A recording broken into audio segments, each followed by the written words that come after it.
Hello everyone, my name is Jan Hong.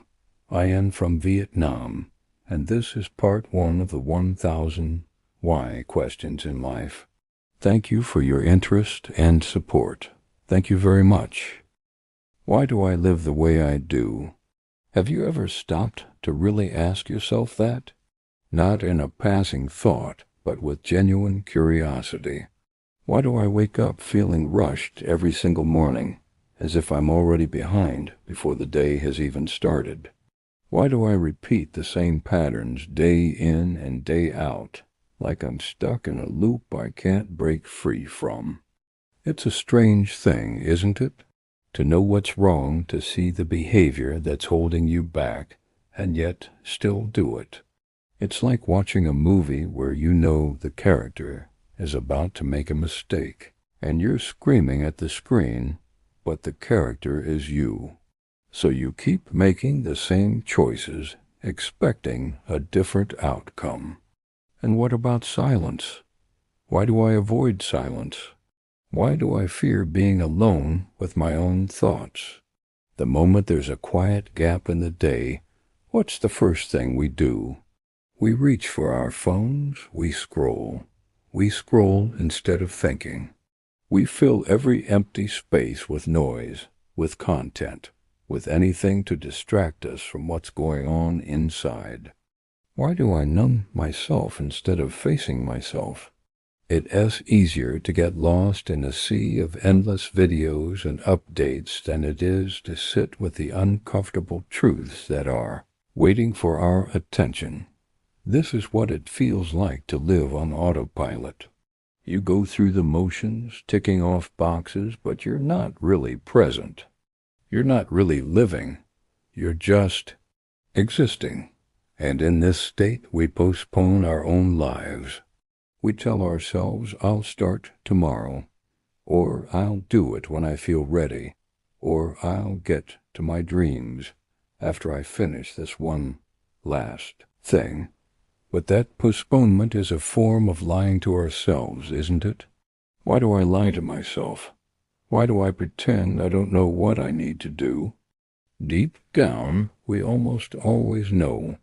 We know which habits are draining us, which relationships are toxic, which job is crushing our spirit. Why do I avoid the truth I already know? Because the truth is demanding. The truth requires action. The truth requires change. And that's where the real struggle begins. We choose comfort over growth. We stay in situations that make us unhappy simply because they are familiar. The known misery feels safer than the unknown possibility of happiness. It's a paradox that so many of us live. Why do I stay where I'm unhappy? Because the fear of the unknown is a powerful force. We fear change more than we fear the pain of staying the same.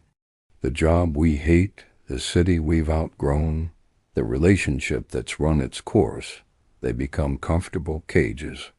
The doors are open, but we're too afraid to step outside, so we wait. We wait for the right time, but what is the right time? Is it a date on the calendar? A sign from the universe? The truth is, the right time is a myth we tell ourselves to justify our inaction. It's an excuse to stay in our comfort zone. And tied to this myth is another one, the belief that we need motivation before we can take action. Why do I expect motivation before action? We sit around hoping for a sudden burst of inspiration to strike us like lightning. But motivation isn't a prerequisite, it's a result. Action creates motivation. The smallest step forward generates the momentum you need to take the next one. You don't feel your way into a new way of acting. You act your way into a new way of feeling. When we live this way, waiting for the perfect moment and the perfect feeling, our lives shrink. We start living for the weekends. 5 days of enduring become the price we pay for 2 days of fleeting freedom. Is that really living?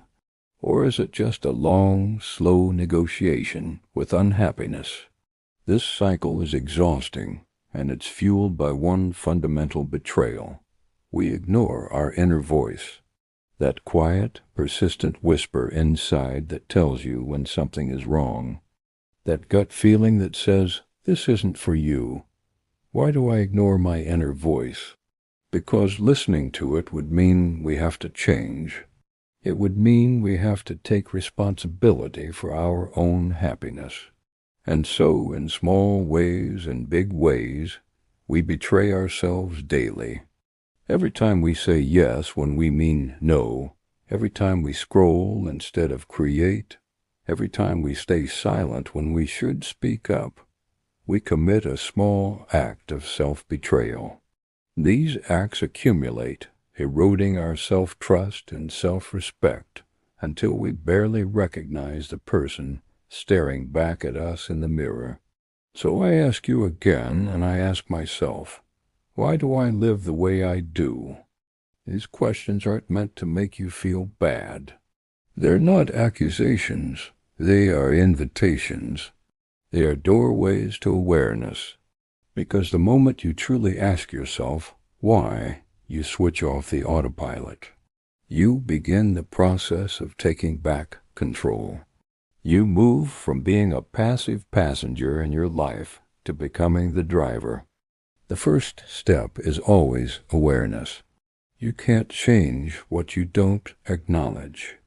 By daring to ask these difficult questions, by daring to sit in the uncomfortable silence and listen to the answers that arise, you are taking the most crucial step of all. You are starting the journey back to yourself. You are choosing to stop postponing your life. You are choosing growth over comfort, truth over lies, and action over waiting. The answers might be scary. They might be painful. But on the other side of that fear and pain is freedom. It's the freedom to consciously design a life that aligns with your true self, not one that's dictated by old patterns, fears, and distractions. It all starts with a simple, honest question. Thank you for joining me on this reflection. If these questions resonated with you, let me know in the comments. And if you're ready to continue this journey of self-discovery, make sure to subscribe. There's so much more to explore together. Why do I fear clarity? It sounds counterintuitive, right? Who wouldn't want clarity? But think about it. Clarity brings with it a responsibility to act.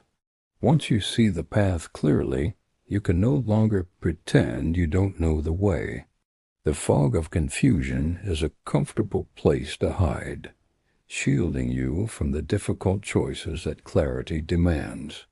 It's easier to drift than to steer. This leads us to the next question. Why do I confuse being busy with being meaningful? We wear our busyness like a badge of honor. Our calendars are packed, our to-do lists are endless. But if we're honest, how much of that frantic activity actually aligns with our deeper purpose? Often busyness is just a distraction. It's a socially acceptable form of avoidance, a way to numb ourselves and escape the unsettling quiet where we might have to confront what truly matters. We fill our days with tasks to feel productive, but productivity without purpose is just motion. And that brings us to responsibility. Why do I avoid responsibility for my life? It's so much easier to be the victim, isn't it? When we point fingers and blame our circumstances, our past, or other people, we give away our power.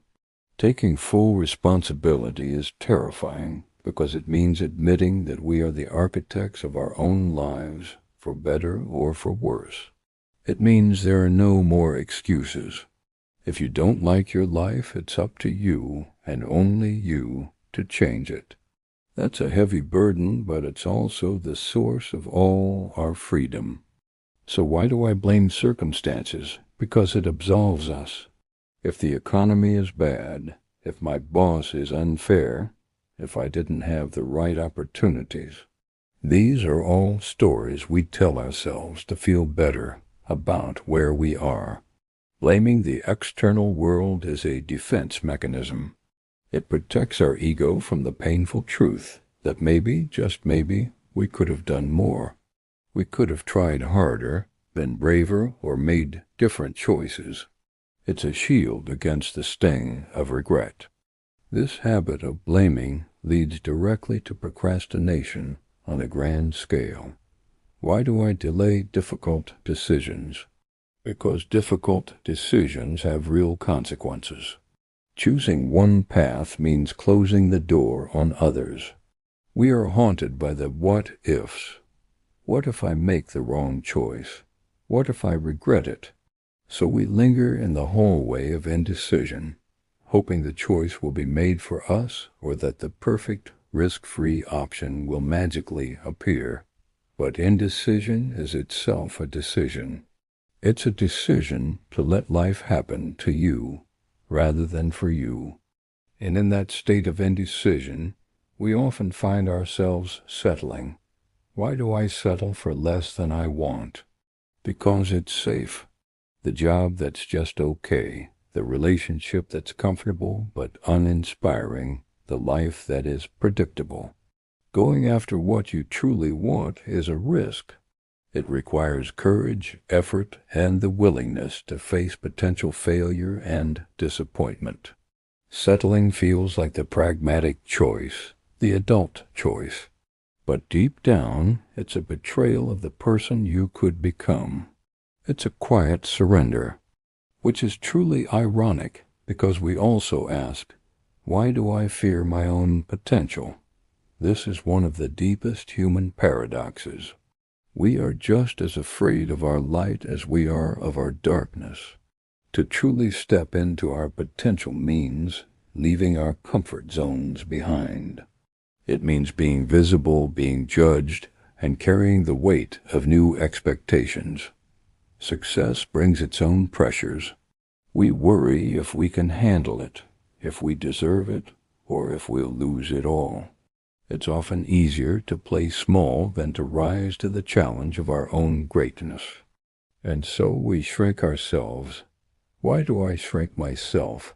To fit in, to be liked, to not make others feel uncomfortable. We dim our own light so we don't outshine anyone.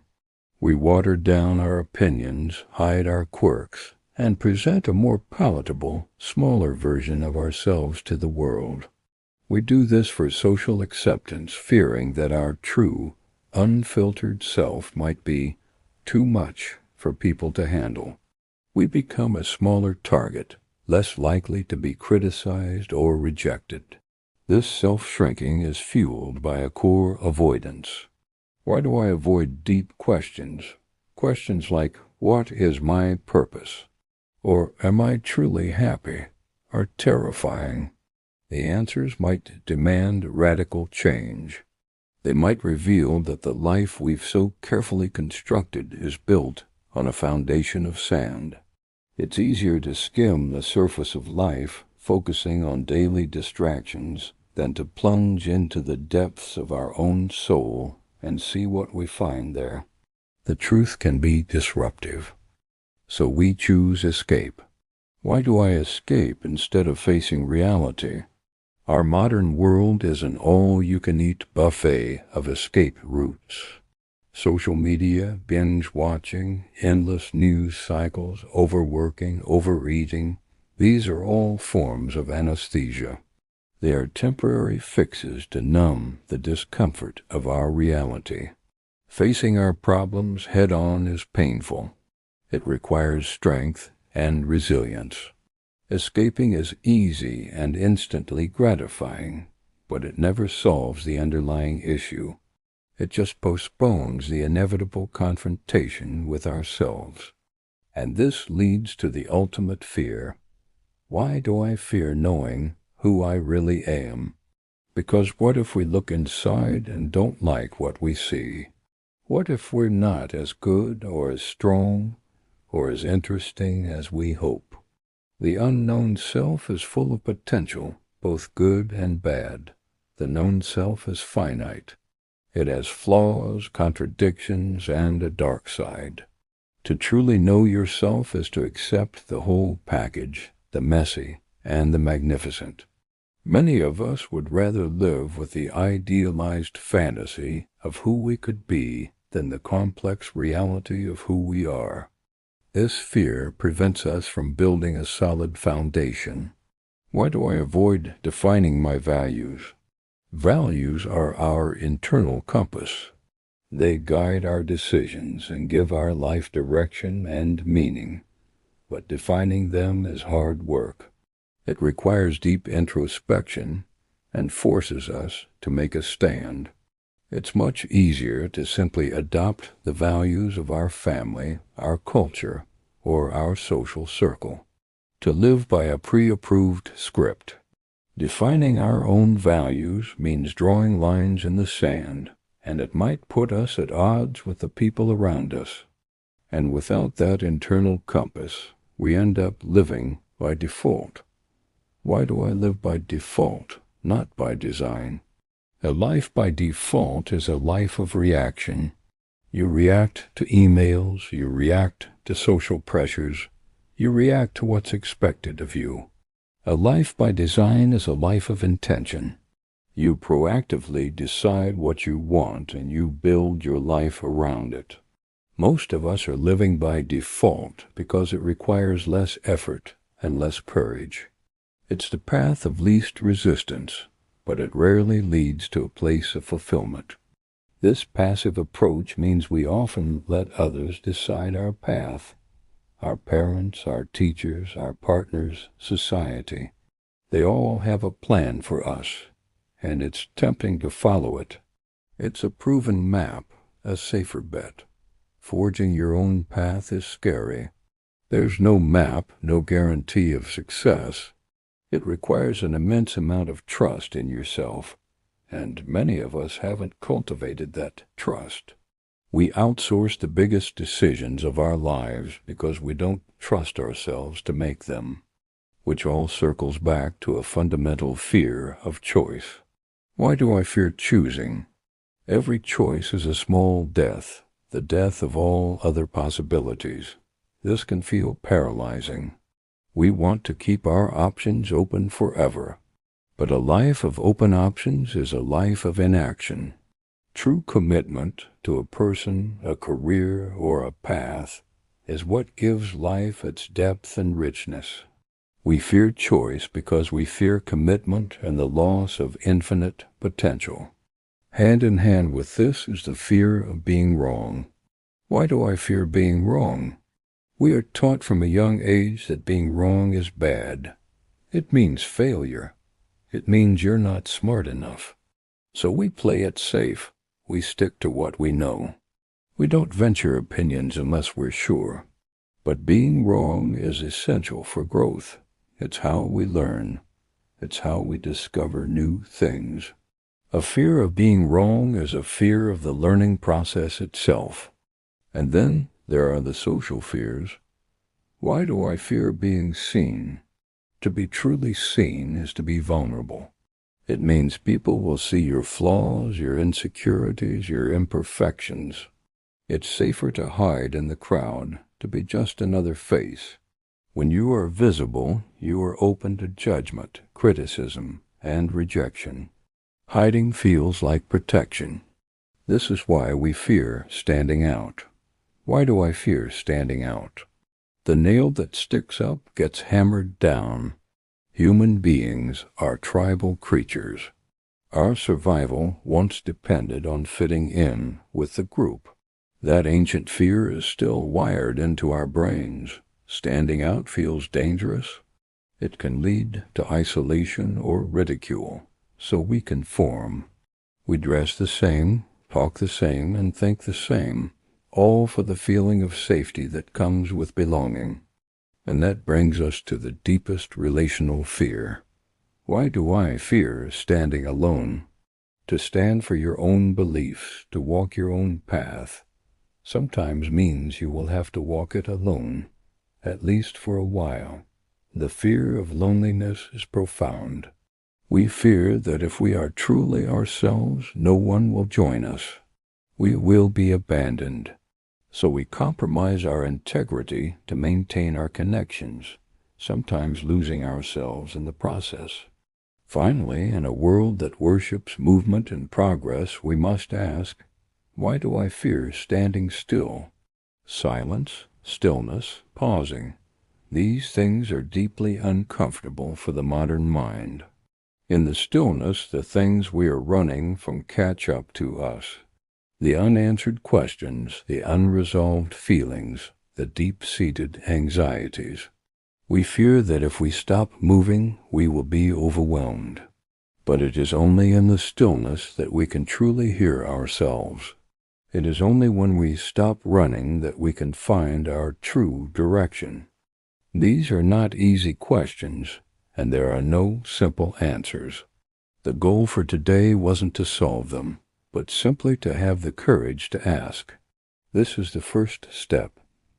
Awareness. Acknowledging these fears is how we begin to take away their power. Why do I confuse survival with living? I wake up, go through the motions, and call it a day. The bills are paid, the tasks are done. But is this living, or is it just not dying? I've mastered the art of getting by, but I've forgotten how to truly be alive.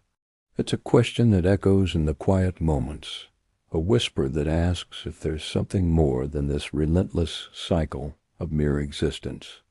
And why do I tolerate a life I don't respect? I look at my choices, my compromises, the person I've become, and sometimes a stranger looks back. I know I'm capable of more. I dream of a life filled with purpose, passion, and pride. Yet, day after day, I find myself settling, accepting a reality that falls far short of my own standards. It's like watching a movie of my life that I wouldn't even recommend to a friend. When did I stop demanding the best for myself? This leads me to another question. Why do I accept dissatisfaction as normal? It's become a low, constant hum in the background of my life. The job that drains me, the relationships that don't nourish me, the habits that hold me back. I know I'm not happy, but I've rationalized it. That's just life, I tell myself. No one is happy all the time. But is this chronic, underlying sense of discontent really the price of admission to adulthood? Or is it a sign that I've strayed too far from my own path? Perhaps the root of it all is this. Why do I resist self-honesty? It's terrifying to look in the mirror and admit the truth. To say, I am unhappy because of the choices I've made. It's easier to blame circumstances, to point fingers at the world, to create a narrative where I am the victim. True honesty would require me to take responsibility, and that responsibility feels like a burden too heavy to bear. So I lie to myself, small lies and big ones, all to avoid the painful clarity of the truth. And with that comes the running. Why do I run from discomfort? The moment a difficult feeling arises as anxiety, sadness, boredom, my first instinct is to escape. I reach for my phone, turn on the TV, busy myself with a task, anything to avoid sitting with the feeling. Discomfort is a signal, a messenger trying to tell me something important about my inner world. But instead of listening, I shoot the messenger every single time, terrified of what it might say. This constant running is also why I avoid inner work. The idea of meditation, journaling, or therapy feels like a chore, another item on an already overflowing to-do list. But it's more than that. I'm afraid of what I might find if I actually dig deep. The unresolved pain, the hidden fears, the parts of myself I've disowned. So I stay on the surface, keeping my life and my mind cluttered and busy. creating a fortress of noise to keep the silence and the self-discovery it brings at bay. All of this adds up to a profound delay. Why do I delay becoming myself? I have this vision of a future me more confident, more creative, more authentic. I tell myself, one day I'll start that project. One day I'll leave this job. One day I'll be the person I'm meant to be. But one day is a myth. It's a way of postponing life, of putting off the difficult and courageous work of showing up as my true self right now, today, in this imperfect moment. What am I so afraid of? Why do I fear my own depth? I sense there are vast, unexplored territories within me, a well of potential, creativity, and wisdom. But peering over the edge is frightening. The depths are dark and unknown. What if I fall in and can't get out? What if the person I find down there isn't someone I like? It feels safer to paddle in the shallows, even if it's unsatisfying. And so I live shallowly. I engage in surface-level conversations, pursue fleeting pleasures, and scroll endlessly through other people's curated lives. It's a life of distraction, not engagement. A life of consuming, not creating. I've become an expert in the trivial because the profound feels too demanding, too risky. I'm living a two-dimensional life in a three-dimensional world. A key part of this is my reluctance to make a real promise to myself. Why do I avoid committing to myself? I'll commit to a job, to a partner, to a social plan, but when it comes to a commitment to my own well-being, my own growth, my own dreams, I falter. I break promises to myself with an ease I would never afford to others. It's as if, deep down, I don't believe I'm worthy of my own dedication. This creates a strange paradox. Why do I fear change even when I'm unhappy? The current situation might be miserable, but it's a familiar misery. I know its contours, its rhythms, its specific flavor of pain. The unknown, even if it holds the promise of happiness, is terrifying. It could be better, but it could also be worse. So I cling to what I know, choosing the certainty of my current suffering over the uncertainty of a different future. It's more than just clinging. It's a choice. Why do I stay in familiar suffering? There's a strange comfort in the cage I've known. I've decorated it, gotten used to the size of it.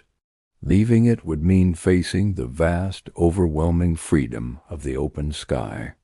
It would mean taking full responsibility for my own happiness, and that's a weight I'm not sure I'm ready to carry. So I remain, a voluntary prisoner in a cell with an unlocked door. And I wait. Why do I wait for permission to live? It's as if I'm expecting a formal invitation, a signed and sealed document from the universe granting me the right to pursue my joy. I wait for someone to tell me it's okay, that I'm ready, that I deserve it, but that permission never comes from the outside. It's a decision, a declaration that I must make for myself, and I keep postponing the inauguration. This ties directly into my next question. Why do I need approval? My self-worth feels so fragile, so dependent on external validation. A compliment can make my day. A criticism can ruin it. I find myself shaping my opinions, my actions, even my desires to fit what I think others want to see. I'm a chameleon, changing colors to blend in, losing my own true hue in the process. The fear of being disliked, misunderstood, or rejected keeps me from being fully, unapologetically me. To get that approval, I have to perform a terrible act of self-betrayal. Why do I silence my intuition? That quiet inner voice, that gut feeling, it's always there, whispering guidance. But so often its advice is inconvenient. It tells me to leave the party, to say no, to speak up, to trust my unease about a person or situation. And because its wisdom often conflicts with my desire to be liked or to avoid discomfort, I tune it out. I turn up the volume on logic, on fear, on other people's opinions, until my own inner compass is barely audible. This constant outward focus creates a frantic pace. Why do I fear slowing down? I wear busyness like a badge of honor. A full calendar means I'm important, I'm productive, I matter. But it's a lie. Busyness is often a form of laziness, lazy thinking, and lazy priorities. Slowing down would mean I have to face myself, my thoughts, my feelings, without the buffer of constant activity. It would mean confronting the emptiness I'm trying so desperately to outrun. It's not just the motion I crave, it's the noise. Why do I fear stillness? In moments of true quiet, when the world stops spinning and the distractions fade, what is left? Just me. And that can be the scariest place of all. In stillness, the unanswered questions rise to the surface. The regrets, the longings, the truths I've been avoiding. Stillness is a mirror, and I'm afraid of the reflection I'll see. This is why I avoid reflection. I live my life on a continuous loop of action and reaction, never pausing to integrate my experiences. I accumulate memories, but not wisdom. I go through things, but I don't grow through them, because growth requires reflection. It requires me to pause and ask, what did I learn from that? How has this changed me? What will I do differently next time? But I just keep moving, hoping that if I go fast enough, my unexamined life won't catch up with me. It's a pattern of avoidance. Why do I postpone self-examination? I'll think about that later. I'm too tired right now. It's not a good time. These are the excuses I use to put off the essential work of knowing myself. I treat self-examination like a trip to the dentist, unpleasant, but necessary, and something to be delayed for as long as humanly possible. I am putting off the most important meeting I could ever have, the one with myself. And it all boils down to this fundamental avoidance. The final, most crucial question: why do I avoid asking why? Why is the key that unlocks everything. Why am I doing this? Why do I feel this way? Why do I believe this? Asking why is an act of rebellion against the status quo of my own life. It challenges my assumptions, my habits, my deeply ingrained patterns. It's the starting point of all change, all growth, all awareness. And maybe, just maybe, that's why it's the question I fear the most. Because once I ask it, I can no longer pretend that I don't know the answer. And once I know, I am responsible for what I do with that knowledge. And that is the beginning of everything.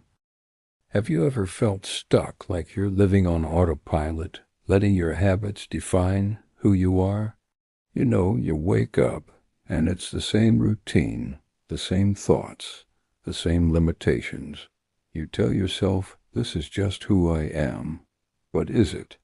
Why do we let our habits define us? Why do we choose what's easy over what's true? It's so much simpler to scroll through our phones than to face the difficult truths about our lives, our relationships, our potential. We choose ease because the truth can be heavy. It demands action, and that action often requires discipline, a word that makes many of us shudder. Why do we fear discipline? We see it as punishment, as restriction, rather than the path to freedom. We think it's about taking things away, but true discipline is about giving yourself the future you deserve. It's about building a life you're proud of. Closely tied to discipline is consistency. Why do we avoid consistency? Because it's not glamorous. It's the daily unseen grind. Showing up on the days you don't feel like it. That's where the magic happens. But we quit before the magic has a chance to begin. It's a strange thing, isn't it? We sabotage ourselves. Just when things are about to get good, we find a way to mess it up. Why? Is it because we don't believe we deserve it? Or are we just so used to chaos that stability feels uncomfortable? We delay the hard work, telling ourselves we'll start tomorrow, next week, next year. Procrastination becomes our comfort zone.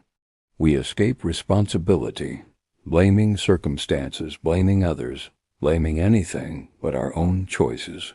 It's easier than admitting we have the power to change things.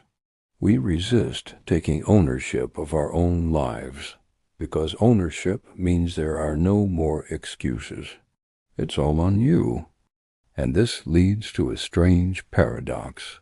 Why do we fear clarity more than confusion? Confusion is a safe fog to hide in. It's an excuse not to act. Clarity, on the other hand, is a spotlight.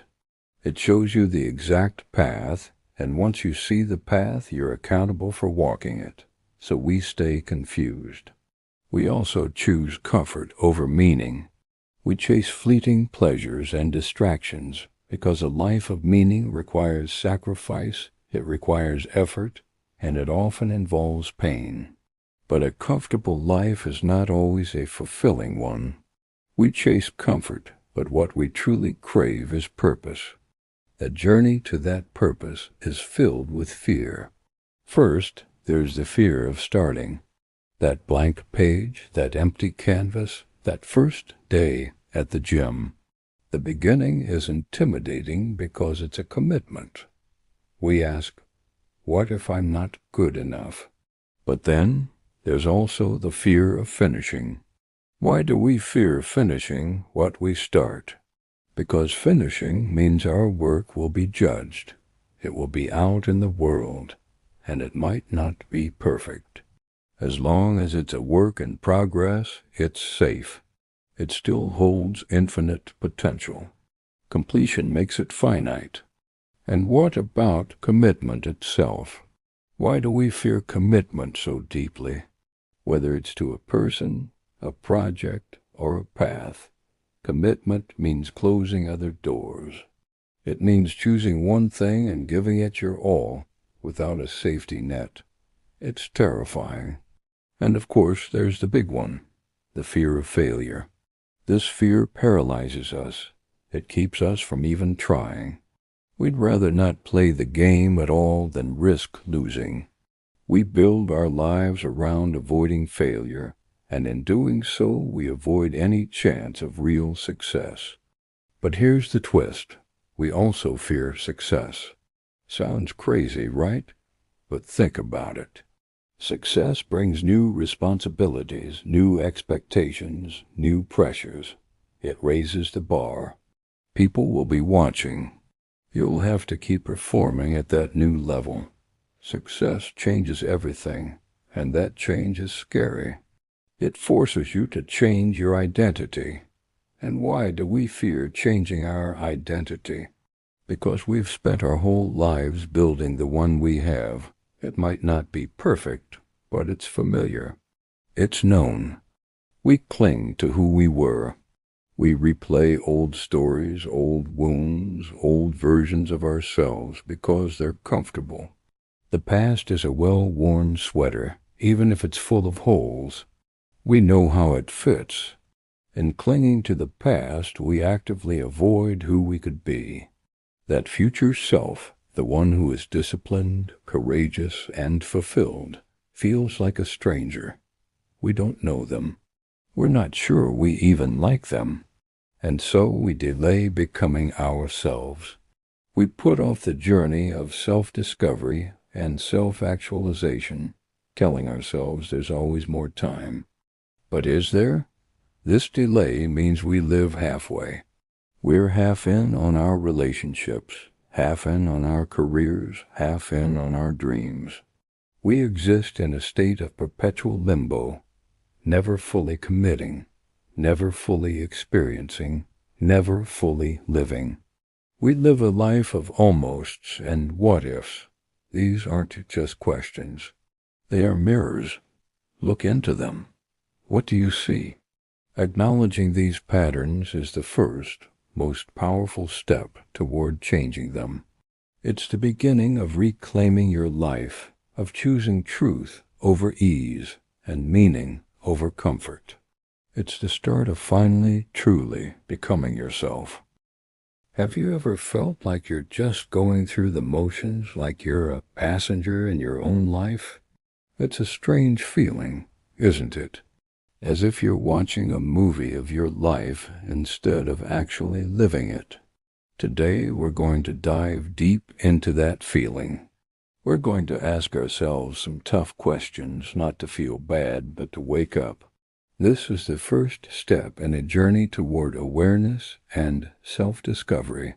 So let's get started. Let's begin with a fundamental question.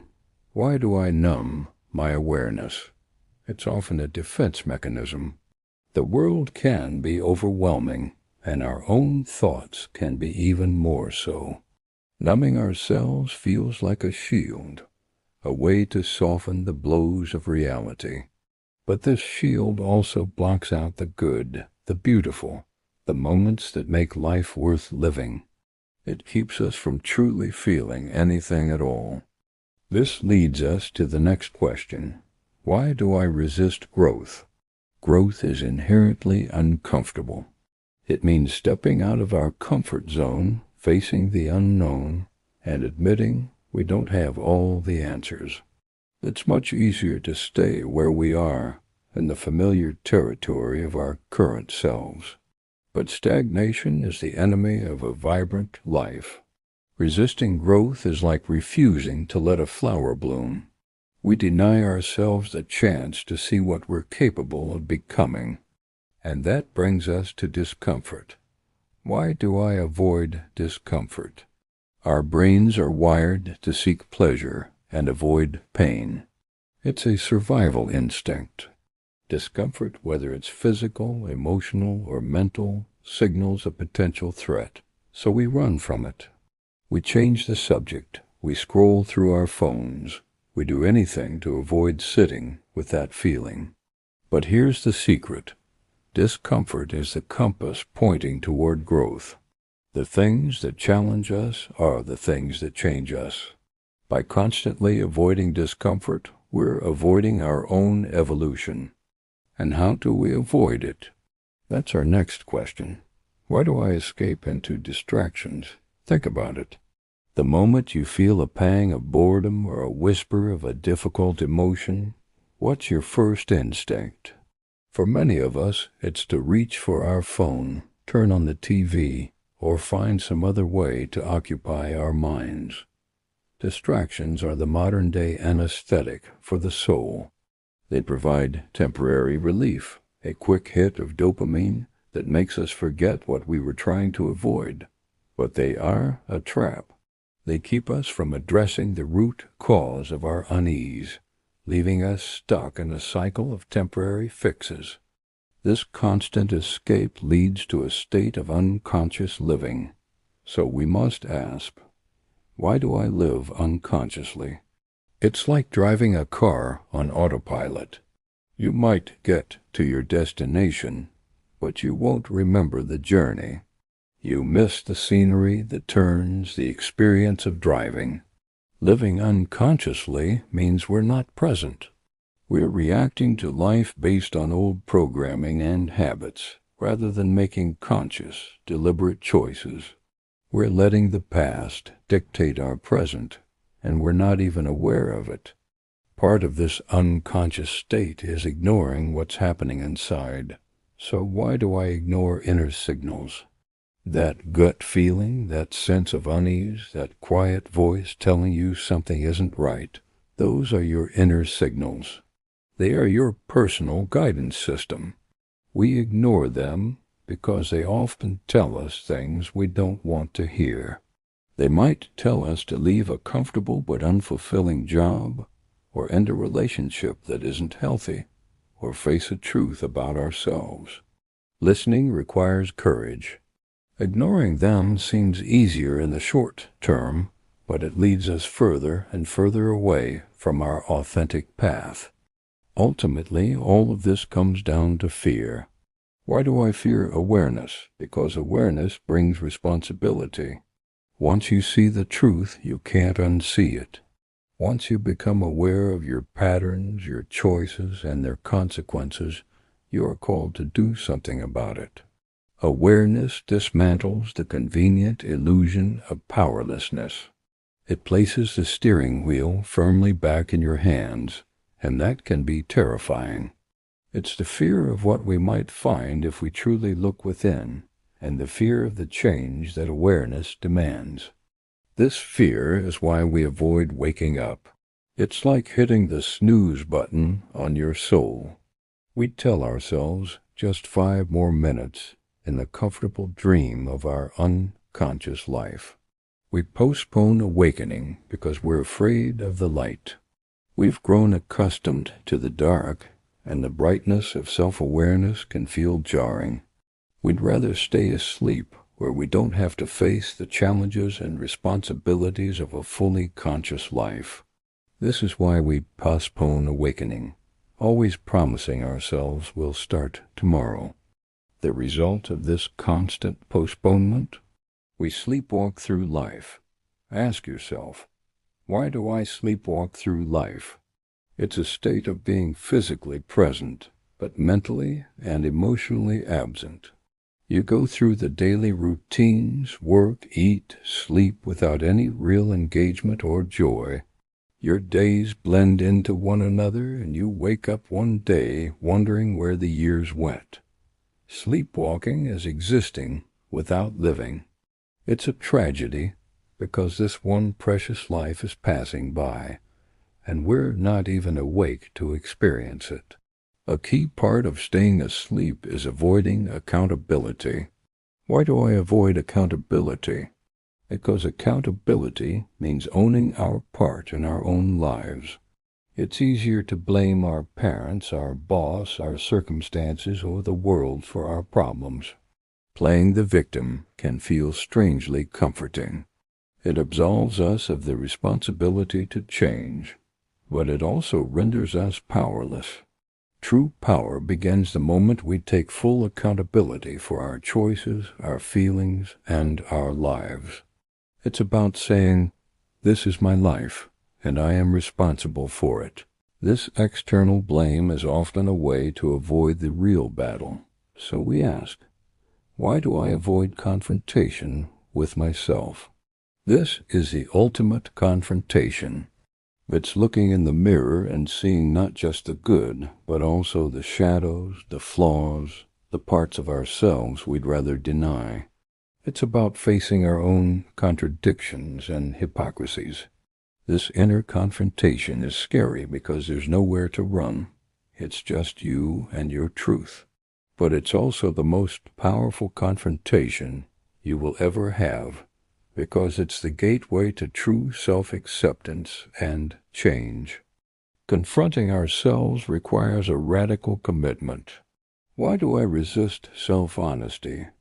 Being honest with others is one thing, but being brutally honest with ourselves is another level.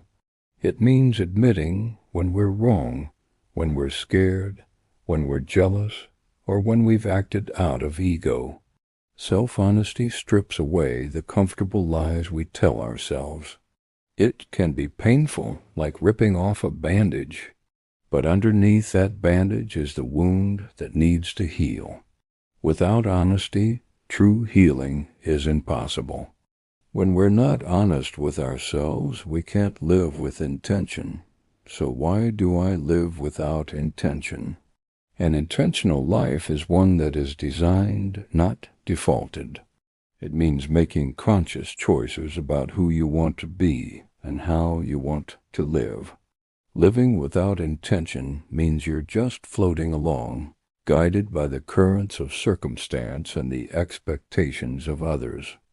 You haven't defined your values, your goals, or your purpose. So you drift. And that's the next question. Why do I drift instead of steer? Imagine your life as a boat. Are you at the helm, steering toward a destination you've chosen? Or are you just drifting in the open ocean, hoping the currents take you somewhere nice? Steering takes effort. It requires a map, your intention, and the energy to navigate storms and stay on course. Drifting is passive. It requires nothing. But the danger of drifting is that you can end up shipwrecked on a shore you never intended to visit. This passive approach is about letting life happen to you instead of for you. So why do I let life happen to me? This is a victim mindset. It's the belief that we are at the mercy of external forces, that we have no say in the matter. When we adopt this belief, we give away our power. We wait for things to happen, for opportunities to fall into our lap, for someone to come and rescue us. But life isn't a spectator sport. We are the creators of our experience. We can choose to be active participants, shaping our reality through our choices and actions. And the most important choice is choosing yourself. Why do I avoid choosing myself? We are often taught to put others first, to be selfless. But there's a difference between healthy selflessness and self-abandonment. Avoiding choosing yourself means you prioritize everyone else's needs, wants, and opinions above your own. You say yes when you mean no. You silence your own desires to keep the peace. But you cannot pour from an empty cup. Choosing yourself isn't selfish, it's essential. It's about honoring your own worth and needs. This avoidance leads to a major delay. Why do I delay living fully? We tell ourselves we'll start living when we get the promotion, when we lose the weight, when the kids are grown, when we retire. We're always waiting for some future condition to be met before we give ourselves permission to be happy and live fully. But life is what's happening right now in this moment. There is no perfect time. Delaying living is a trick our minds play to keep us in our comfort zone. This brings us to a heartbreaking question. Why do I exist but not live? Existing is about the biological functions, breathing, eating, sleeping. Living is about the experience, feeling, connecting, growing, loving, creating. You can exist for 80 years and never truly live for a single day. Living is an active, vibrant process. It's about engaging with the world with all your senses, with an open heart and a curious mind. It's about feeling the full spectrum of human emotion, the joy and the sorrow. This is the core of it all. Why do I survive instead of truly living?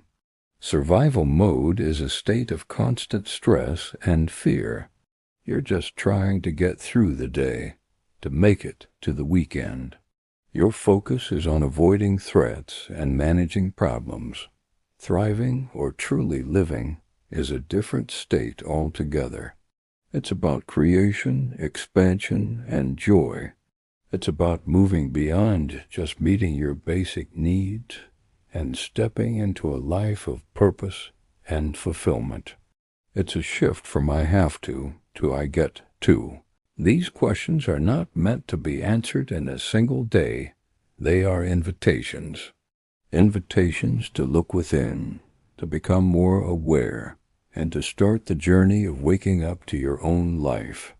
This is the foundation. In our next part, we will explore the beliefs and stories that keep us trapped. For now, just sit with these questions. Let them echo in your mind. The answers will come. Thank you for joining me on this first step. Don't forget to subscribe so you don't miss the next part of our journey together. End of part 1. Hello everyone, I'm Jan Hong. I'm from Vietnam. Thank you so much for your support. It truly means a great deal to me and is a huge source of encouragement. See you in part 2.